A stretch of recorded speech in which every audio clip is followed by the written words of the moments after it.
Valhalla is one of the best institutes for hunters, with countless people trying to join every year. However, not many succeed in enrolling, and even less than 150 people reach graduation. The qualifying round takes place in the form of a battle between candidates for enrollment. All this is closely watched by the highest-ranking combat instructor, Adam. Suddenly, Kevin approaches him. He is the heir to the important Yashin family. Adam immediately asks if Kevin is here just to see his niece. The man answers yes, because in their family everyone expects great success from Olivia. Olivia is a genius child born into one of the top 5 families in Korea, and at the age of 10 she already possessed the amount of mana of a high school student. At the age of 13, she was able to transfer mana into her sword, and at 16, she competed with members of her family and won. Adam asked Kevin if there was anything he didn't already know about his niece, and the man replied that they say she can communicate with her family's guardian constellation.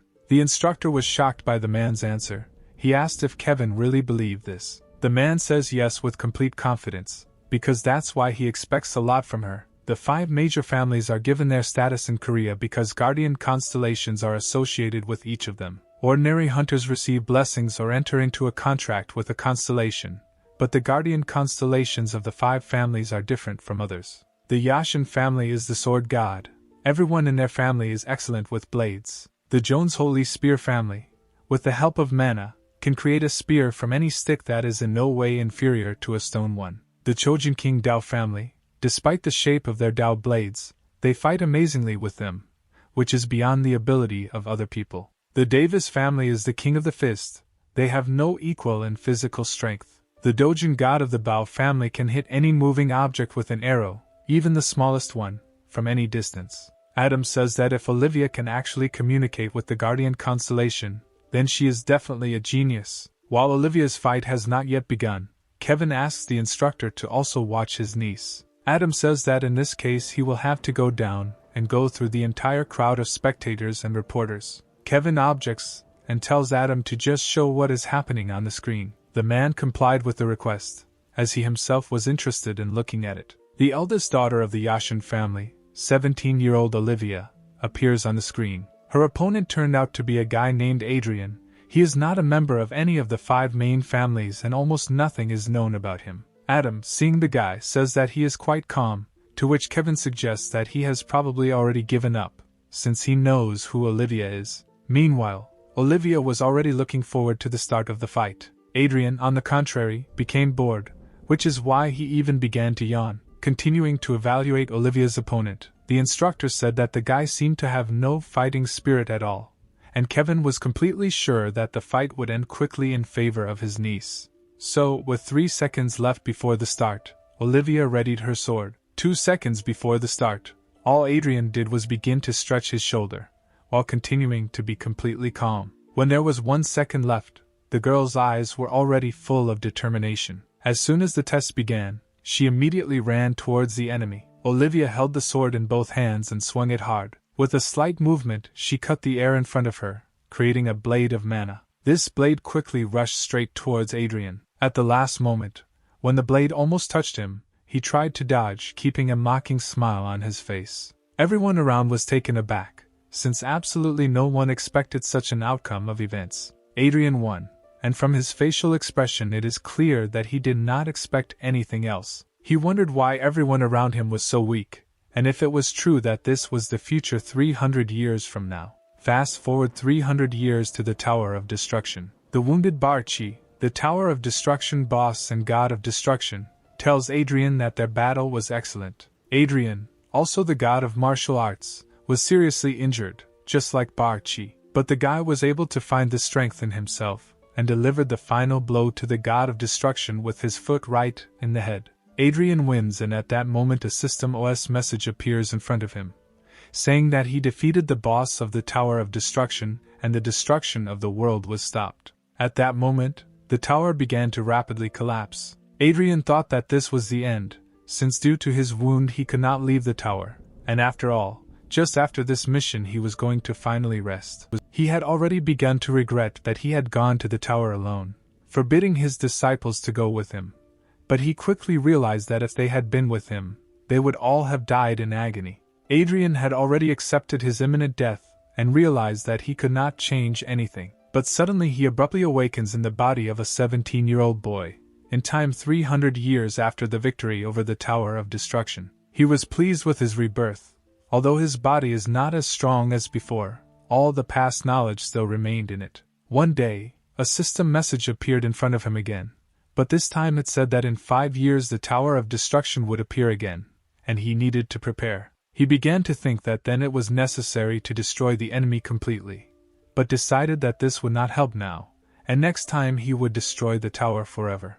The guide decided that after completing his duty, he would spend his life in abundance. That message was immediately followed by the next one, where it was said that he needed to return his weapons and memories to the Valhalla school on the 3rd floor in the 5th room on the right. Adrien was sure that he understood what kind of weapon he was talking about, but he didn't understand what memories he was talking about.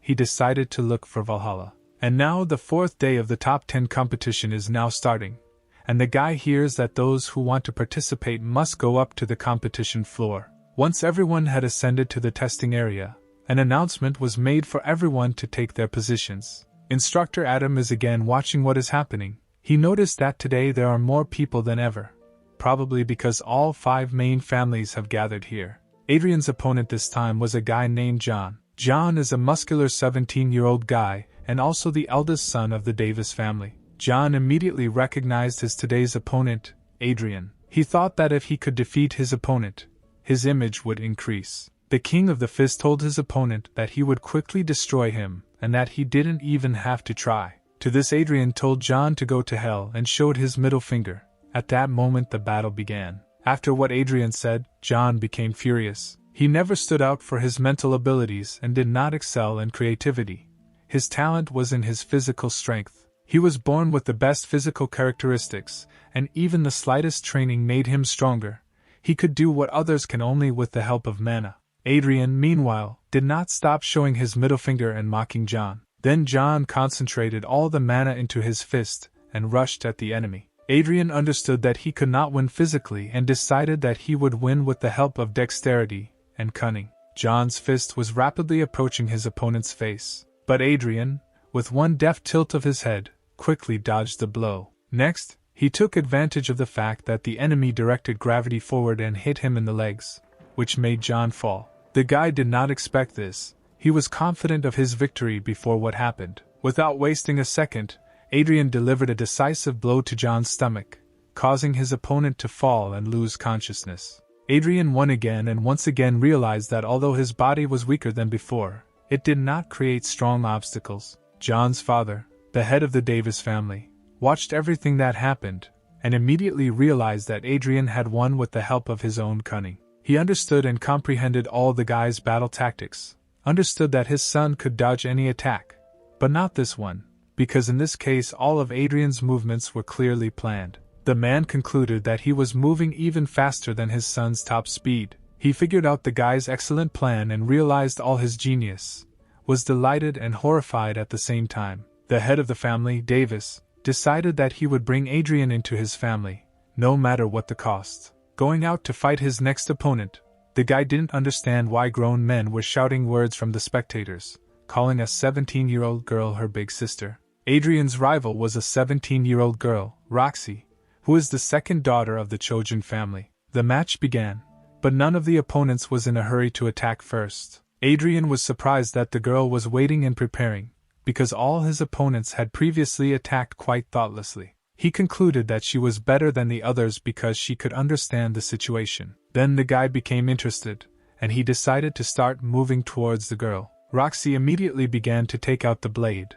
fill it with mana and change the element, producing lightning. All the spectators were taken aback by what they saw, because she is only 17 years old, and she already has such serious skills. The opponents were approaching each other. The girl continued to quickly draw her sword, and the guy simply grinned. The girl's eyes were full of determination and confidence. With a sharp movement of her hand, she threw a blow towards Adrien and should have hit. But incredibly, he was able to dodge. The girl was at a loss. The guy said she had a chance if she didn't show with her eyes the place where she would strike. Roxy was taken aback, and Adrien was already standing at her side and was ready to take the next step towards victory. He struck with mana directly at the girl's chest, thinking that this blow would be decisive. But Roxy was only thrown back by the shock wave. She remained on her feet and did not lose her balance. Adrien realized that he did not feel that he was hitting the body, and the girl was able to parry the blow with her sword.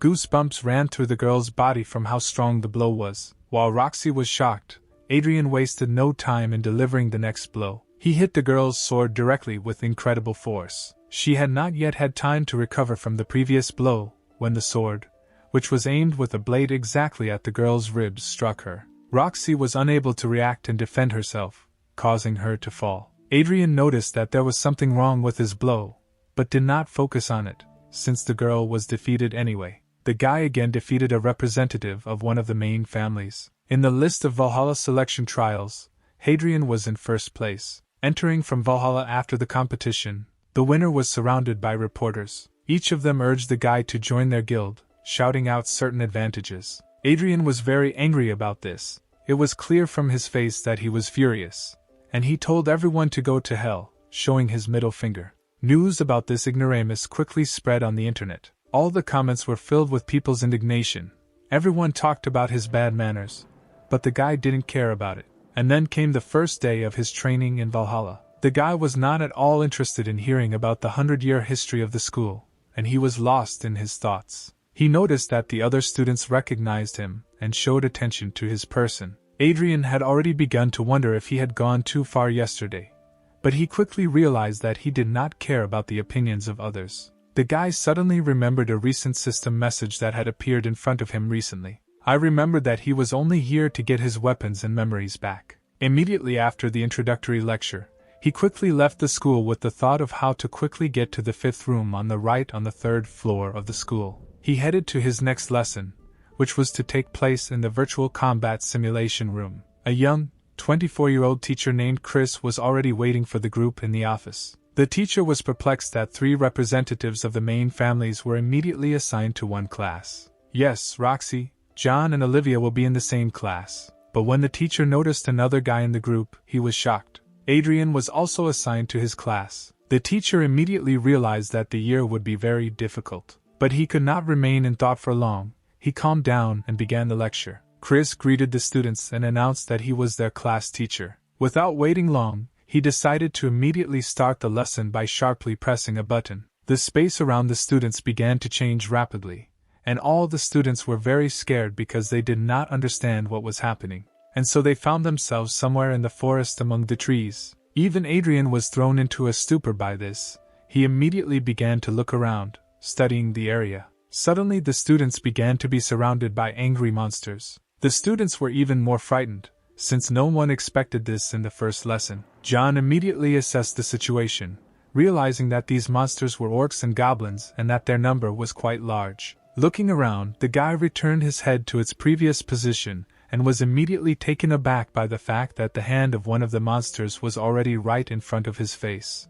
The goblin tried to attack John, but he failed since the students were protected by a domed shield. This durable creation was the work of teacher Chris, who at that time was watching what was happening, grinning. The monsters continued to try to attack the students, but the barrier did its job. While all the students were distracted by what was happening, Adrien heard the teacher calling him. He calmly approached Chris, not suspecting what he would offer him. The teacher mockingly asked if the guy could cope with all the monsters on his own. Chris was sure that the students only saw monsters in books, and by making such an offer to Adrien, he thought that it would curb the guy's ego. But Adrien simply laughed at the teacher's question. Not expecting such a reaction, Chris was taken aback. He repeated the question again, hoping that the guy was just bluffing, but he replied that he could handle it without difficulty. The teacher, still in a state of shock, shouted for Adrien to try it, since he was so brave.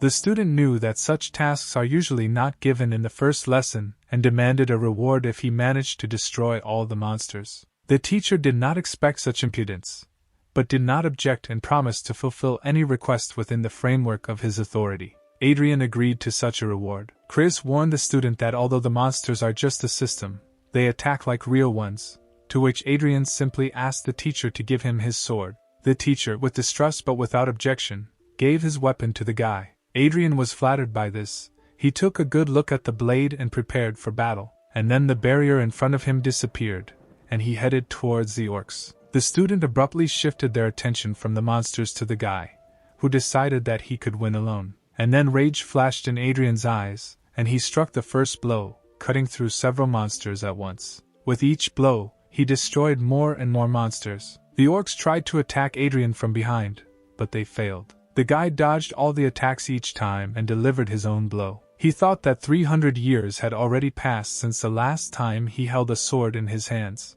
At that time, due to monsters, the world could not fully function, and improvised means were used as weapons. Lost in thought, he did not notice how an angry goblin was already trying to attack him from behind. But as usual, the guy dodged his attack. He had long ago realized that the monsters here moved according to a simple pattern. All these monsters are just a well-made fake. The teacher and his students carefully watched as Adrien easily destroyed all the orcs and goblins. Chris was incredibly surprised by what was happening, as the sword he gave to Adrien was completely ordinary. The way the guy cuts all the monsters was truly amazing, because there was not a drop of magic in the sword. Olivia watched everything with a very displeased face. To Jon, everything that was happening seemed crazy, and only Roxy looked at it with complete admiration. And so, Adrien defeated all the monsters. He immediately said that his desire was to go down to the room of constellations. With a smirk on his face, he asked Chris if their agreement was still valid. The teacher clearly did not expect the guy to ask for something like that, and so, the environment changed again to the familiar office. Chris will announce the end of the lecture. All the students began to leave, and only Adrien could not understand from his place. He was very exhausted after the battle with the monsters. The guy did not expect that lessons could take so long, since he had never studied at school. His only desire was to find what he needed and quickly leave this place. Leaving the educational institution building, he again plunged into his thoughts. Although today's lessons were rather boring for him, he still learned something new about constellations, because in his past life there was no such thing as constellations at all. Constellations are those who have achieved greatness and turned into a god. Most of them are associated with hunters and give them special powers. And Valhalla is the world's third largest academy, which has many constellation relics. And so Adrien walked, thinking that he needed to quickly return to the dorm and start martial arts training, since his body was too weak. He was pulled out of his thoughts by a woman's voice calling out to him somewhere behind him. Turning around, he saw Roxy behind him. At this time, an important conversation was taking place in the staff room between teacher Chris and instructor Adam. The teacher said that what happened in class today was humiliating for him. He wondered if Adrien was really just a high school student. Adam was very shocked that a guy who had not even seen monsters was able to defeat 120 monsters single-handedly. It was really very strange, because Adrien had never seemed special to anyone. Adam said that Adrien was an orphan. He lived in a small orphanage located in a very dangerous area. Chris suggested that the guy might be a spy, but the instructor quickly denied this, saying that he had already conducted his own investigation and found nothing strange. Moreover, the spy BA is unlikely to attract so much attention with his behavior and enter Valhalla. Adam remembered that Chris told him about Adrien's request after defeating the monsters. The instructor decided to bring up this topic. He considered the guy's request strange since he himself would have been able to get there after the first semester, but decided to offer his help and negotiate with the director about this. The instructor thought that if the guy visited this place earlier, then nothing bad would happen. Chris said that he was worried about the fact that there were so many geniuses in his class, to which Adam, hastening to console the teacher, said that a student from the Ventri family was studying in another class. This guy is from the main Ventri family, and his name is Bob Ventri.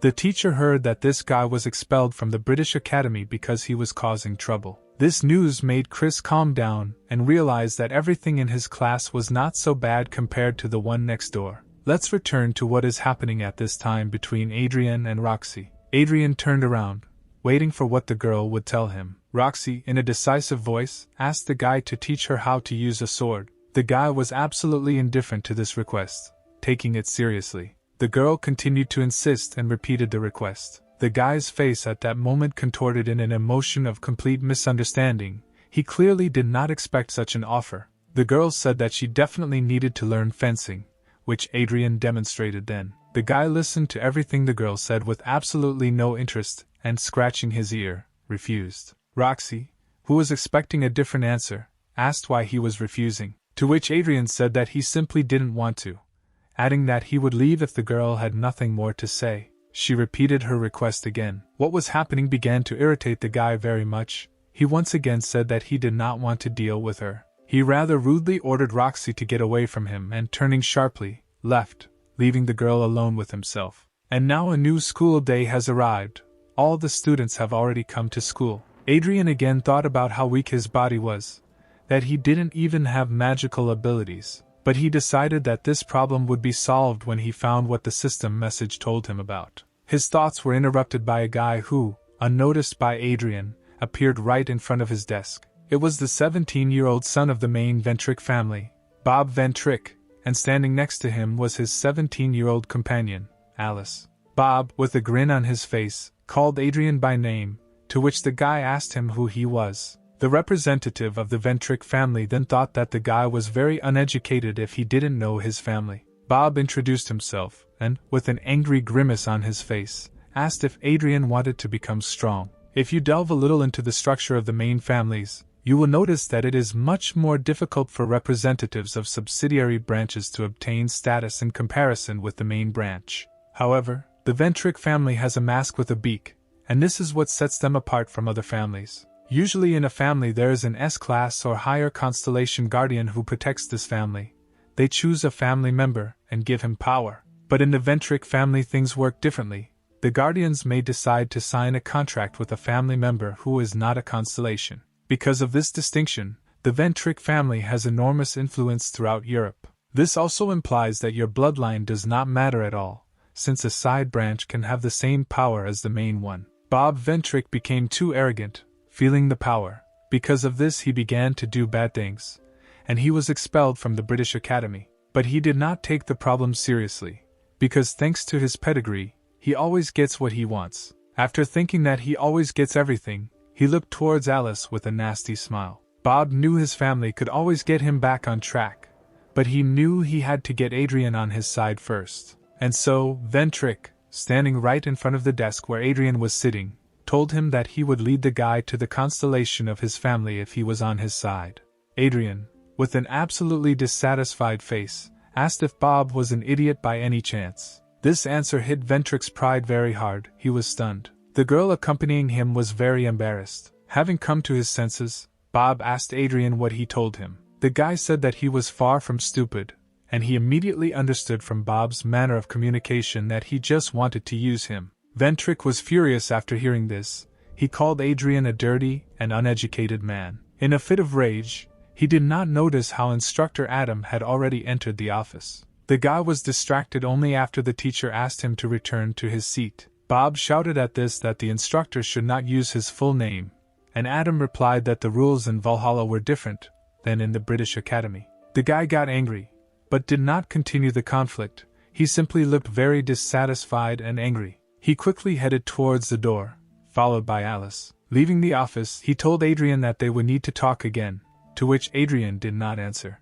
Now all the classes are over, and the students leave the walls of the educational institution again. This time Adrien was thinking about how he hadn't learned anything new today, but again he was distracted from his own thoughts by Roxy. The girl repeated the same phrase as yesterday, asking the guy to teach her fencing. The guy looked at her with a very displeased face. At this time, an angry Bob was in the elite room of the Valhalla dormitory. He spun around and even broke a very expensive lamp with his own fist. Ventri thought about Adrien's impudence, about how the lowest class dared to humiliate him like that. As a result, he ordered Alice to call another representative of the Ventri family named Larry, and say that he had something to do. The girl, without responding to Bob's order, simply lowered her gaze to the floor. The guy was already very angry at that moment, and the girl's silence was the last straw.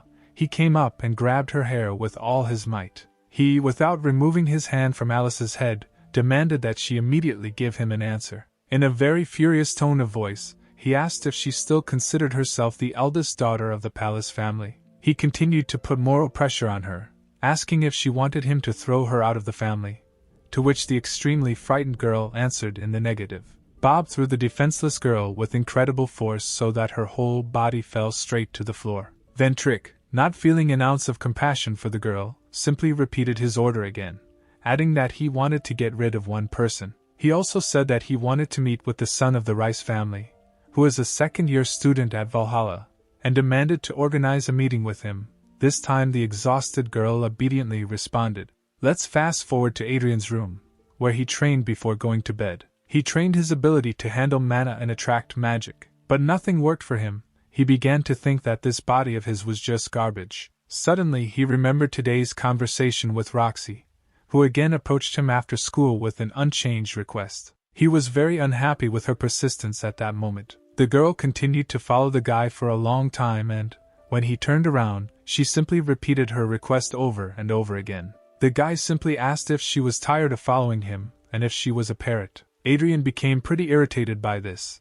and he began to think about how to make her leave. He said that the amount for one lesson would be 10 million won. The girl hesitated, and the guy said that if she couldn't afford it, then he was leaving. Then she sharply asked him to give her his phone number. The guy asked why she needed his phone, but he didn't interfere and obediently handed her his gadget. Roxy said she would write down her number there, explaining that it would make it easier for her to transfer money to him. After that, she immediately gave the phone back to Adrien, who clearly did not expect such an outcome of events. Turning on the phone, he saw that 100 million won had been credited to his account immediately. He had a girl who could afford to pay for 10 classes at a time. Roxy asked again if the guy now agreed to teach her. Adrien, smiling sarcastically, said that he still wouldn't do this and simply refused to accept the money. And so, reflecting on everything that had happened before going to bed, he wondered how the student could transfer such a huge amount of money at once. He began to regret that he had given up such a sum,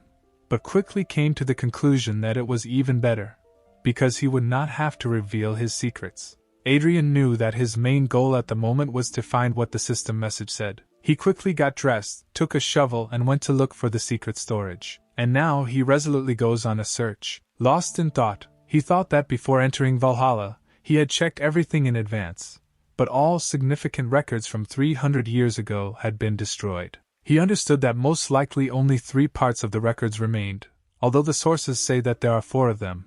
Most likely they were located in the mountains of Valhalla. Adrien began to emit mana, which began to fill the space around him. This helped him find records that just responded to his magic. The guy could do all this, even with a negligible amount of magic. And then one part began to glow blue. The guy quickly discovered it. He began to dig in the place where the light came from. This required a huge supply of physical strength, which this guy's body did not have, but despite this, he continued to dig. The guy thought that if it weren't for the Tower of Destruction 300 years ago, he wouldn't have buried them at all. He finished the excavation only at dawn. The tired guy stood near the hatch and couldn't believe that he was finally able to do it. He quickly found a keyhole that opens the hatch leading down. Since this cannot be opened with a regular key, Adrien began making a key from his own mana. He did it quickly enough and began to open the hatch. The guy was very exhausted, but at the same time happy that everything worked out for him. And so he opened the hatch and went down, landing on a mountain of jewelry. Adrien, standing in the pose of a winner, looked at all the wealth surrounding him at that moment. Now he didn't have to worry about money for a long time. But he came here not only for riches, he was looking for storage stones. The guy quickly discovered them and began to pour a small amount of mana into them to activate them. In return they gave him an even larger amount of magic. Now, when he had to go back, he thought about how to take all this money in gold. It's a new school day at Valhalla School. Since Adrien worked physically all night instead of sleeping, he did not have time to rest and came to class in a terrible state. Suddenly Roxy approached him.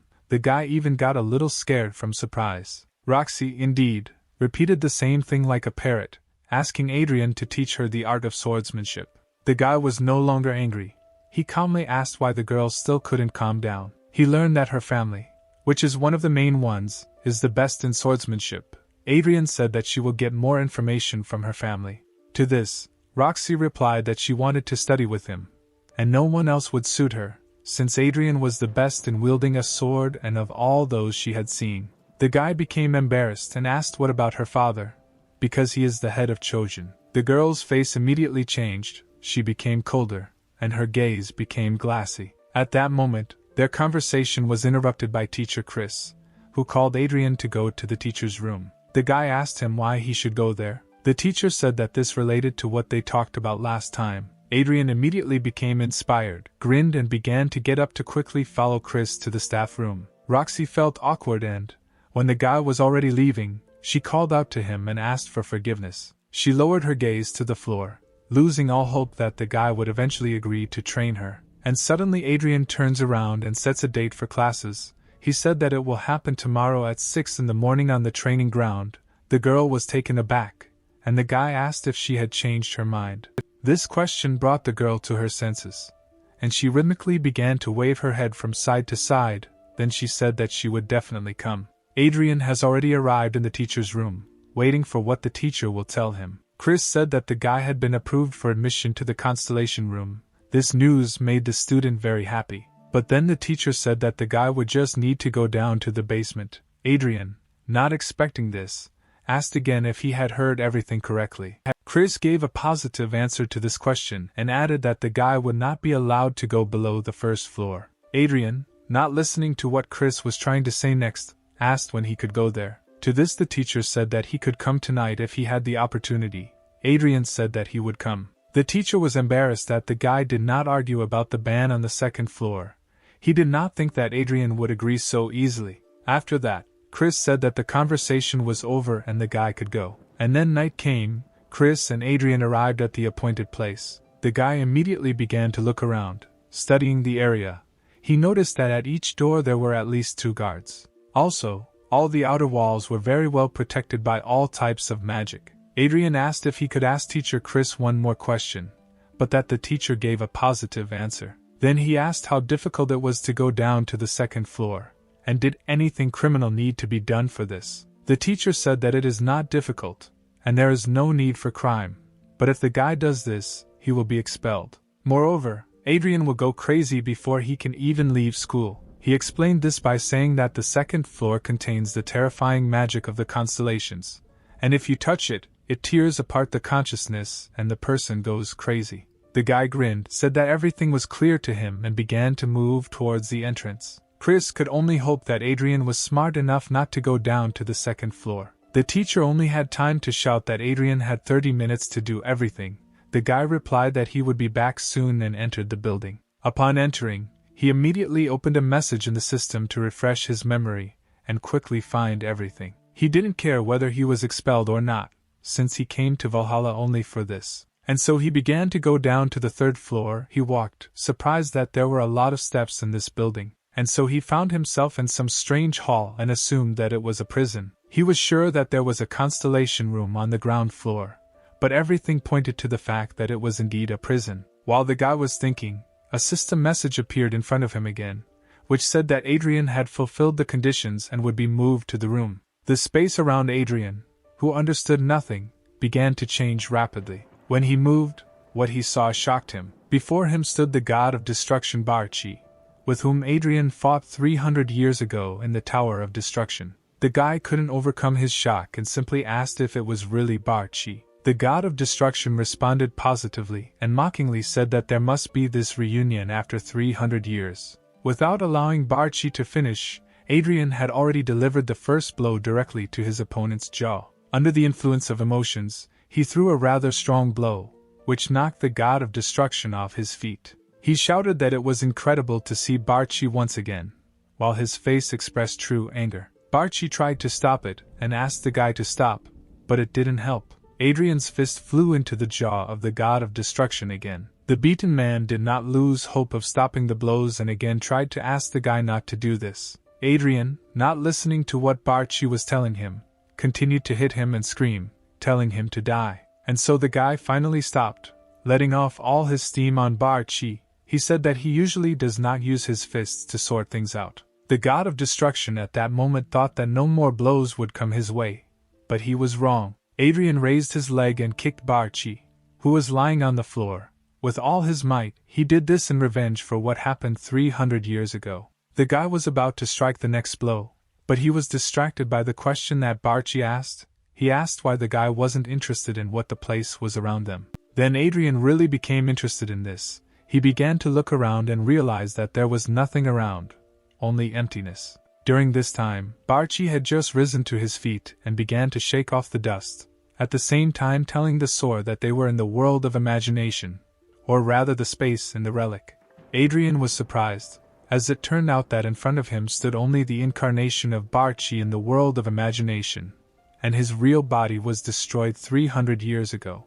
He asked the god of destruction whether he understood correctly that he had been inside the relic all this time, to which Bari gave a positive answer. This fact meant that Bari had now become a constellation himself. Adrien's face turned into a furious grimace again, and he again struck his opponent's face. And now the guy's time on the first floor, allocated by teacher Chris, had expired. The teacher was already waiting for the guy at the entrance. And so Adrien finally came out. The guards checked him, and he walked towards the teacher. Chris immediately asked if the guy was doing anything strange. The guy replied that of course he didn't do anything, because he was afraid of going crazy. The teacher, after these words, told him to go home. Then Adrien simply turned around and actually followed towards the house, as the teacher told him. He walked, replaying the conversation with Bari in his head, remembering all the details. Then he asked Bari whether he was the creator of that pop-up message in the system or not, and what exactly was it. The god of destruction simply said that he had no idea.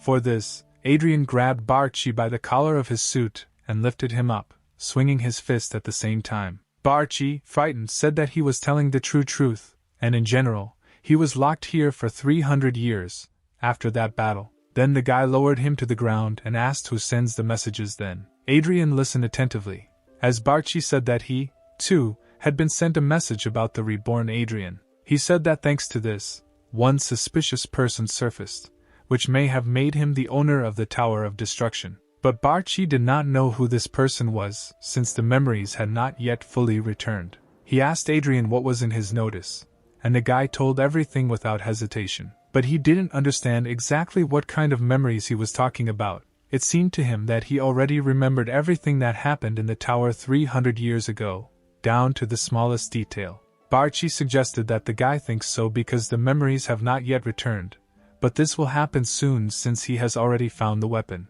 Adrien, not understanding what he was talking about, asked what weapon Bari was talking about. The god of destruction replied that this was the place, the inner world of the 4 village swords, which had become sacred relics. He added that he became a constellation because he used the sword as a relic. This suddenly sent Adrien into a fit of rage again, and he began shouting insults at Bari. Remembering all this on the way home, Adrien still could not understand how his village sword became a relic with a constellation inside. He wanted to destroy this artifact and leave it there, but he also did not want to leave Bari unattended and took the sword with him. In addition, most likely, a new task from the system could not be completed without this sword. Once again his thoughts were interrupted by a voice that called out to him from behind, asking if he was the same winner of the Valhalla selection trials. Turning around, the guy saw a gang of guys who were clearly hostile. They said that they were Adrien's elders, demanding respect. The gang was led by a sophomore at Valhalla Academy, also the eldest son of the Sunrise Eric family. Adrien, keeping it absolute, asked, could bullies like them also have juniors? The gang members really didn't like the fact that the guy wasn't scared at all, and even, on the contrary, showed impudence. And so one guy from the gang, completely confident in his abilities and not seeing a threat in Adrien, volunteered to be the first to beat the guy. As soon as he took the first step towards Adrien, he immediately kicked him in the stomach. Adrien, in anticipation of a fight, urged the guy to start quickly. He delivered the next blow by jumping into the air and hitting with the same foot, but this time in the face. The guy could not resist such a blow. He simply did not have time and was defeated. This blow sent the bully flying straight into the crowd of his gang. The blow was so strong that when the guy had already fallen, but by inertia continued to roll along the ground, an impressive rut remained behind him. At this moment, the guy's confidence decreased a little. Eric looked at Adrien, who already had his artifact sword in his hands. He didn't understand how the guy ended up with a weapon in his hands, since he definitely just didn't have one. Adrien's eyes flashed at that moment, and a slight madness appeared on his face. He said that if everyone stood like a pillar, he would break everyone's skulls. Let's go back 3 hours when Bob was talking to Eric in his house. He told Eric to take care of one of the first-year students, meaning Adrien. Of course, he promised a reward in the form of help to Eric's family. Bob said that even the use of weapons was allowed, explaining that with the help of his connections he could hush everything up. Eric, without thinking for a long time and having no idea who Adrien was, agreed. When leaving, he thought that they would easily cope with Adrien, since he was only a freshman, and the differences between the first and second years were quite significant. Valhalla students in the second semester of their first year go to the Constellation Room and enter into a contract with the Constellation. Only after that the students become sophomores. The thought that Adrien did not yet have a contract with a Constellation, and he was not a member of a special family, which is why he did not have a guardian constellation, was very encouraging for Eric. But everything turned out to be far from what the guy thought. Adrien continued to throw punches at that short-haired badass guy. Another gang member decided that he would be the second to attack Adrien, and now the red-haired guy was already preparing, pouring his own mana into his knife. But before he even had time to take a step towards Adrien, he was already hit in the face with the blunt side of the sword. Bully flew into the air, flying off to the side. And now the third person is trying to damage Adrien, attacking from behind. It seemed that this daredevil had succeeded, unlike others he struck. But it turned out that Adrien easily dodged, and the blow was dealt simply to the ground. Laughing at what had happened, Adrien was already swinging his sword to strike this guy in the face. Adrien hit the daredevil squarely on the forehead with enormous force. This blow forced the guy to rise into the air and fly away a considerable distance. Then Eric seriously tensed, not understanding why the second-year students were losing to one freshman, and he also did not understand what kind of strange sword technique Adrien was using. At this moment, Adrien was already waiting for the next attacker, waving his sword, but all the members of the gang lost their fighting spirit. Then Adrien pointed his sword towards the gang and reminded them that he would break the heads of those who stood like a pillar. Eric, realizing that the members of his gang strongly doubted their abilities, shouted that there was nothing to be afraid of, because this was an ordinary freshman. This amused Adrien a little. He said that the gang leader even had a little courage. Eric didn't like this and, raising his weapon, told the freshman to shut up. At this moment, Adrien had already put his sheathed sword to Eric's stomach. It happened with lightning speed. The guy put his palm to the butt of his weapon, mockingly told the enemy not to stand still and sharply pressed the sword using mana. A strong wave of mana hit Eric's body, and he, just like his friends before, flew to the side. He thought that he did not understand how Adrien managed to approach him so quickly at such a short distance. Having fallen from the blow, Eric instantly lost consciousness. He woke up to Adrien hitting him on the cheek, calling him an unfortunate brat. Adrien immediately began asking about who they were, and why they gathered and decided to fight him. Eric, calling Adrien hard of hearing, aggressively repeated that they were his older sophomores. Adrien asked that a bunch of sophomores with guns attacking a freshman is the norm for their gang. Adrien also demanded to know who sent them, but Eric hesitated and replied that they just wanted to rub the nose of the best freshman at the Valhalla qualifiers. Adrien mockingly said that he was about to cry, noting that it sounded absurd and looked like a tribute to gangsters. After that, he took the bag, started to leave and told Eric to clean everything up. Eric, starting to lift the body of the earth, said that Adrien would no longer be able to attend school normally, since he would be kicked out as soon as they found out about this incident. Absolutely calmly, Adrien replied that he didn't care, because people would only know about it if Eric told him himself. He added that Eric's gang's reputation would suffer if everyone found out that a crowd of seniors came to beat up a freshman, and he took them out, an argument that made Eric very angry. Adrien added that Eric should think carefully before telling anything if he wants to continue going to school and join the guild. After that, the guy calmly left, leaving all the gang members lying on the asphalt. And then the next morning came. Bob Ventri eagerly awaited Eric's call, hoping for good news. Finally the sophomore called. Bob greeted him as a senior, showing feigned respect, and asked if they had beaten Adrien well, to which Eric said that he was refusing this job. This shocked Bob, since he did not expect this at all. Bob, no longer trying to seem respectful, asked him again what Eric told him. The sophomore said to completely stay away from anything that concerns Adrien. Eric wanted to hang up, but Bob told him to wait. He began to offer an alternative plan. He said that if Adrien beat his gang, then you can simply report it to the administration, and if there are still visible injuries, this will be evidence. Bob also added that in this case he would also pay the entire promised amount and tried to ensure that the Ventri family would finance Eric.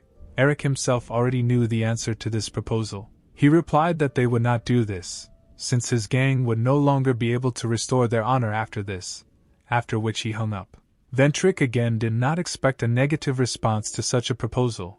His face expressed anger and misunderstanding. In a fit of rage, he threw his phone on the floor, which caused the gadget to shatter. Bob, bowing his head in his hands, called out to Alice, asking if she had contacted Larry. The girl replied that she had conveyed everything, but since he was far away, he would need time to get to them, which made Bob even more angry. At this time, Larry was in Mexico at the Arapia Academy. He blew in the face of a group of students he had defeated after another fight. Learned that Bob wanted Larry to fly to Korea. He learned that Bob needed him to deal with a man named Adrien, and for this he would receive a reward that had already been prepared. Larry's scarred face contorted, taking on a mentally deranged appearance. He really liked this proposal. Fast forward to 6 in the morning the next day and straight to the training room. Adrien had just arrived and was ready to start training, but he got scared when he heard Barchi's voice. For a second he fell into a stupor because he did not understand what was happening. Barchi said that he was in a sealed sword and did not understand why Adrien was so surprised. Adrien said he was afraid that Barchi had somehow managed to get out, because then he would have had to beat him up again and put him back in. The guy started stretching before training and at the same time asked Barchi if everything was okay with the sword. He was worried that the sword was an artifact that was kept in Valhalla, and they left the constellation room, taking it with them. Barchi said that there is no need to worry, because he left a line there, but Adrien said that this is exactly what he is afraid of. Adrien asked where Barchi learned to create replicas, to which he replied that it happened when he woke up and lost all his strength, but from the very beginning he could create replicas. Carried away by the conversation with Barchi and continuing to warm up, Adrien did not notice how Roxy came into the hall. Opening his eyes, he saw in front of him a girl who was already ready for training. The guy greeted the girl and was glad that she had come. Roxy asked again if he would teach her how to use a sword now that she was already here. Adrien said no, adding that they would start by leveling up her stamina. The girl asked why, and the guy replied that she could leave if she didn't want to. Roxy immediately said that she would do everything. Then Adrien smiled and told her to start stretching. The girl began to do exercises, and Adrien reflected on the strangeness of modern training methods. He thought it was wrong that everyone pays great attention to mana, but does not pay attention to stamina. Even Roxy, who has a huge amount of mana, has extremely low stamina. While Adrien was thinking, Roxy had already finished stretching. Then they began a full-fledged training, and began with push-ups, which were difficult for the girl. Then there were squats. Roxy did regular ones, and Adrien did squats with dumbbells, since his physical strength was already at a completely different level. Next is an exercise for the arm muscles using dumbbells. After all this, the girl lay down on the floor, trying to catch her breath, and thinking that this was the end of the training. But Adrien had other plans. He said they were just getting started. The girl, thinking it was a joke, asked what the guy said. Adrien said that they still needed to run 20 kilometers. The girl could not believe her ears, but agreed, although she had practically no strength left. Now it was time for school. Before the lesson, Adrien was thinking that even though this time the training was more difficult, Roxy still managed it, which means that her strengths are worthy of development.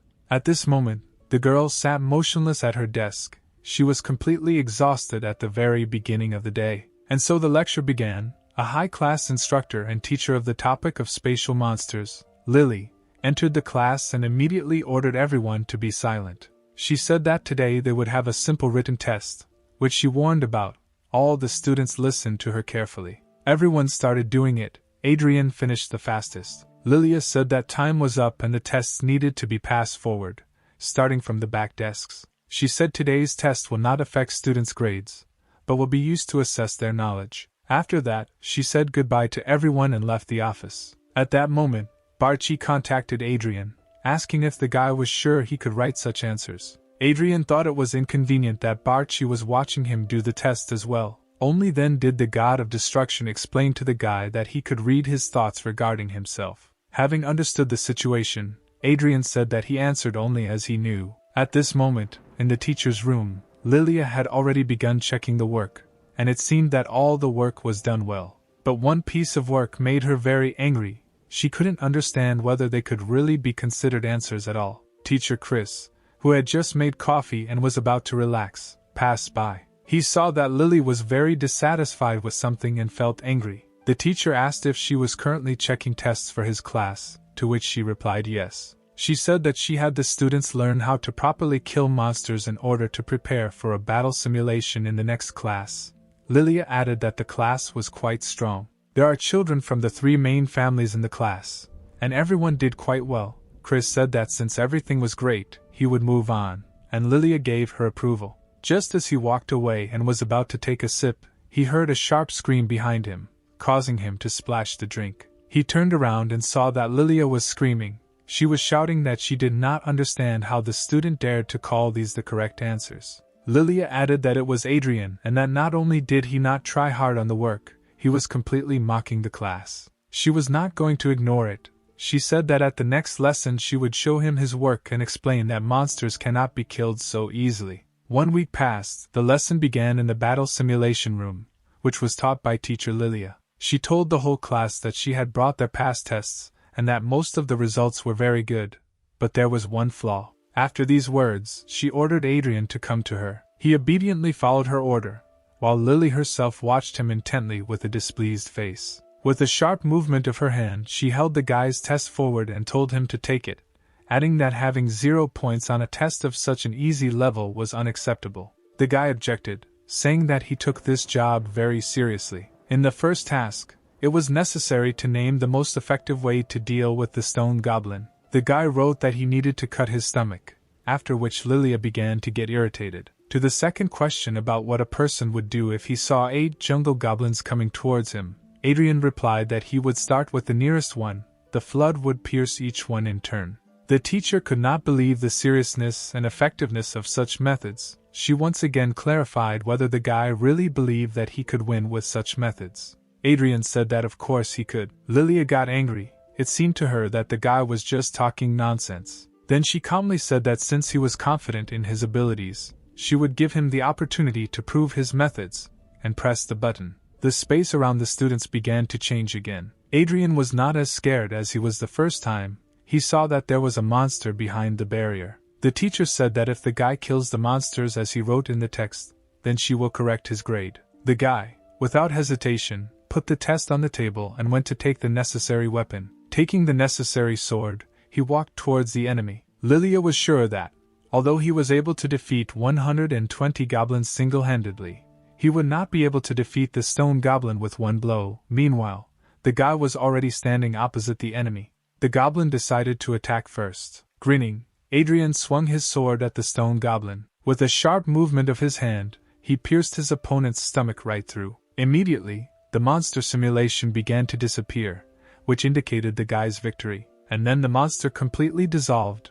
The sword fell to the ground with a roar. The teacher did not expect such an outcome at all and could not say a word. Olivia, who, like all the students, was watching the fight, was taken aback. She could not understand how he killed the stone goblin with an ordinary sword. Jon also didn't understand what had just happened. Only Roxy at that moment once again admired Adrien's strength. Having found the strength, Lilia finally asked how he could do this. The guy, not understanding why such a stupid question was asked, simply answered that he just hit him in the stomach with a sword. Lilia understood that in order to defeat such a monster with a sword, you need to have at least a Class A contract, and in a normal situation, it would be logical to deal with this monster with a blunt weapon. The guy mockingly asked if his answer was ultimately correct. The teacher said that it would depend on the second task, and quickly pressed the next button. The environment changed its shape again. Adrien found himself directly opposite the entrance to the tunnel, on the walls of which there were lit torches.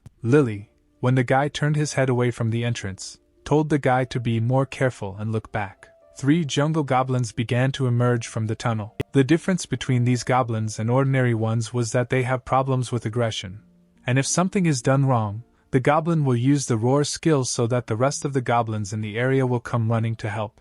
She thought that normally the magician would either try to kill everyone at once or run away. So far, there were only 3 goblins standing in front of the guy, but he didn't know that there were 5 more that would attack immediately if the guy made a mistake. And so Adrien, throwing the sword from one hand to the other, headed towards the enemies. Furiously, she attacked the monsters, putting strength into the blow. He delivered the first blow directly to the forehead of one of the goblins. With lightning speed, he delivered the next blow directly to the throat of the second goblin. And so, after a couple of blows, all the monsters were defeated. Lily, seeing this, could not believe her eyes. The guy turned and said that he had coped with the second task, smiling at the same time. The next day came.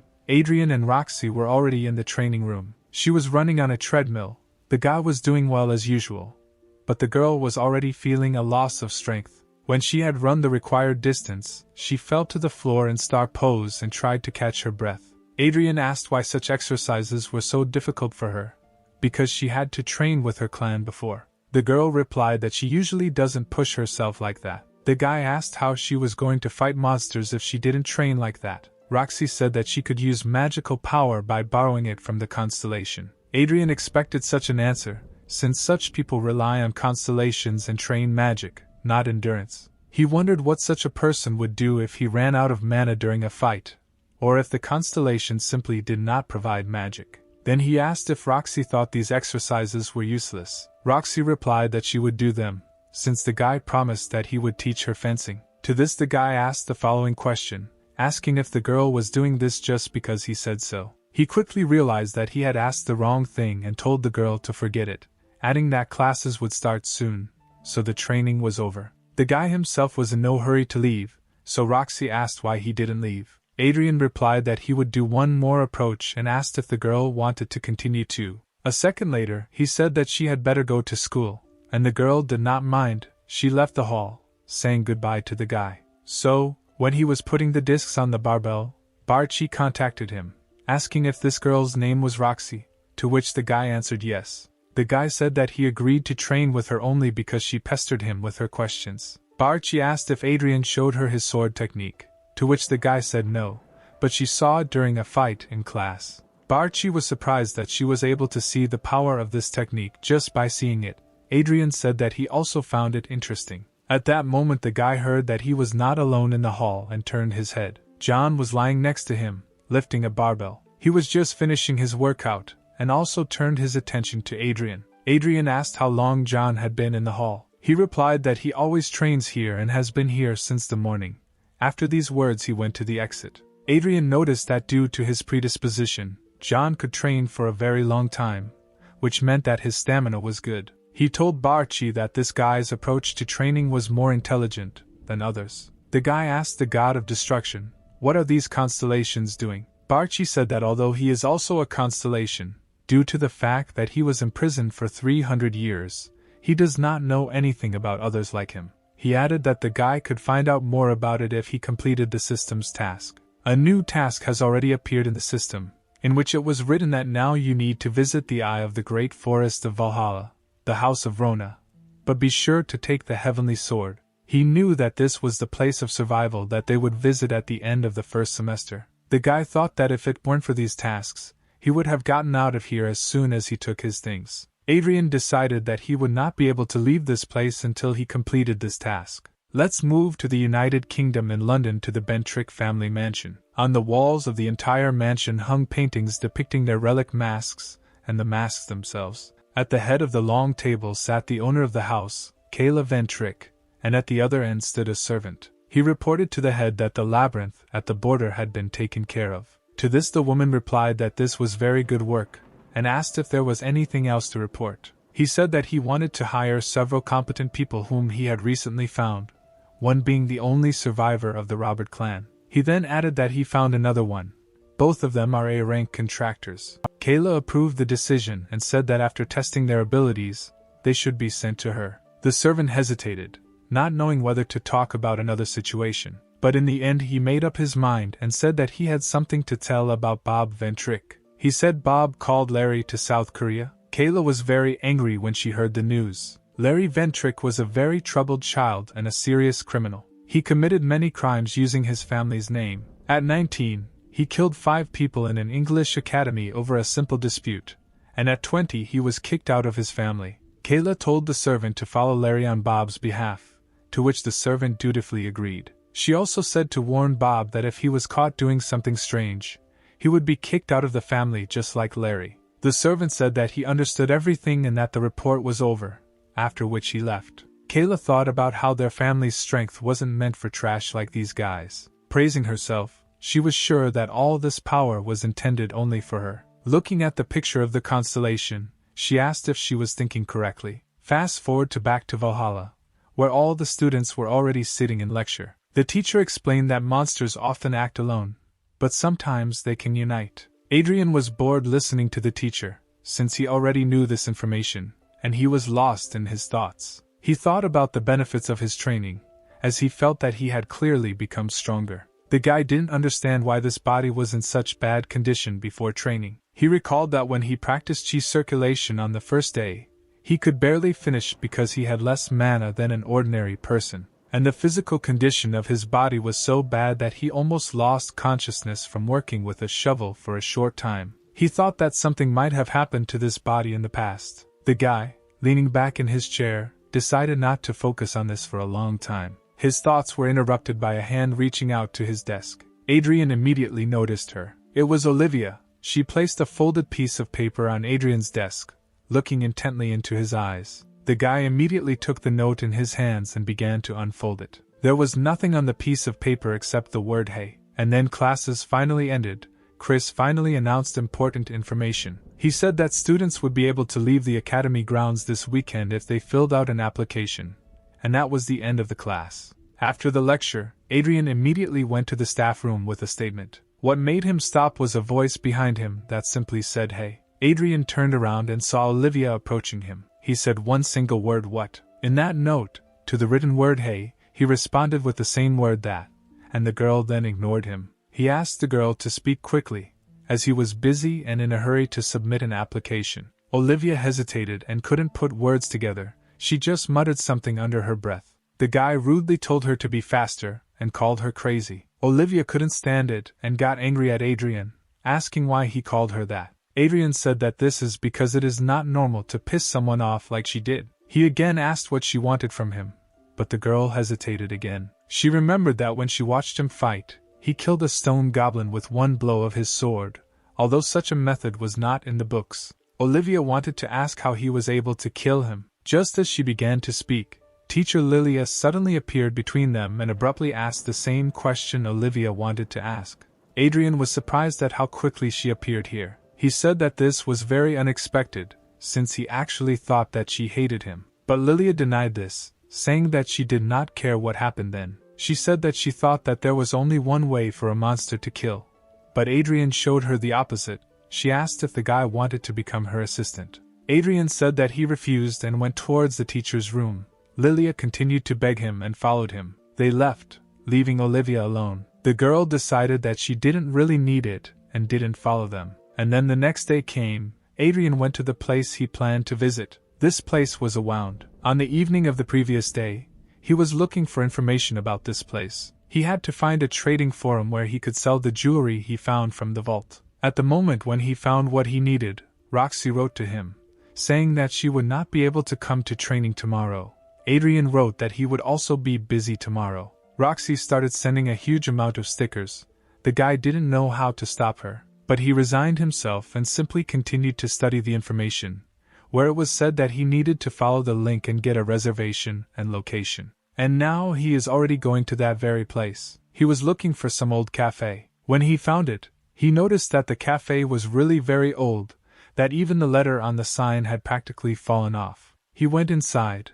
Everything around was broken. Furniture was scattered. There were cobwebs all around. Adrien, reading the location indicated in the message, moved towards the right corner. There he saw a door and went towards it, and so he went out, leaving this abandoned cafe. He knew it was his first time here, but he felt a strange feeling, as if he had been here before. Especially the purple sky and the cloudy moon seemed most familiar to him, similar to those he had seen 300 years ago. Walking further, he heard a voice from behind asking him if this was his first time here. It was a tall man in a leather suit. Adrien realized that this was the worker mentioned in the letter. The man asked if this was the guy's first time here, and if he knew how the market worked. Showing the money, he replied that he had an idea. He then handed the stack of money to the man, who duly took it. He spent a large sum on this, and only had 30,000 won left. The man said that Adrien could ask him questions if he wanted, to which the guy said that he wanted to ask one thing from the employee.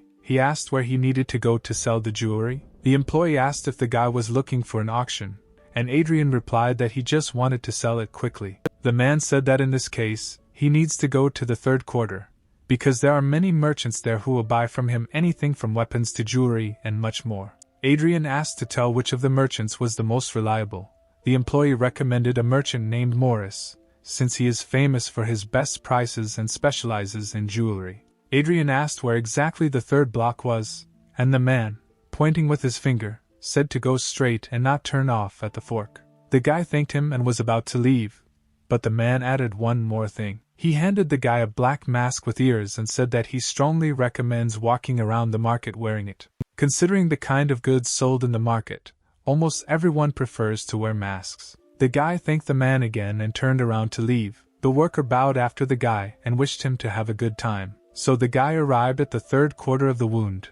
Everyone around was really wearing the same masks. He noticed a merchant who was examining a diamond using a special device. The guy approached him and said that the merchant must have been Morris, to which he gave him a positive answer. Adrien said that he has several items that he would like to sell right now. Morris said it would depend on the specific item, but if it was gold or jewelry, there would be no problem with it. At this moment, Adrien had already put his hand into his backpack to find his goods, and so he took out a small black bag with drawstrings from his backpack. He threw it on the table in front of the merchant, saying that he wanted to sell all the jewelry from this bag. Morris slowly opened the bag and, seeing the contents, asked if they were rings. The merchant took one of the rings and began to carefully examine it, turning it in his hand. He did this using the same instrument with which he examined the diamond. Morris was shocked by what he understood. He exclaimed that he could not believe his eyes. In his hands was a real, magnificent ring from the era of destruction. At this moment, the merchant was only thinking about whether the rest of the jewelry was so valuable. He looked again at the bag that contained all the other jewelry. Then he was simply speechless. All the jewelry was from the same era. He was distracted from his delight by Adrien. The guy asked how much the merchant is ultimately willing to pay for all this.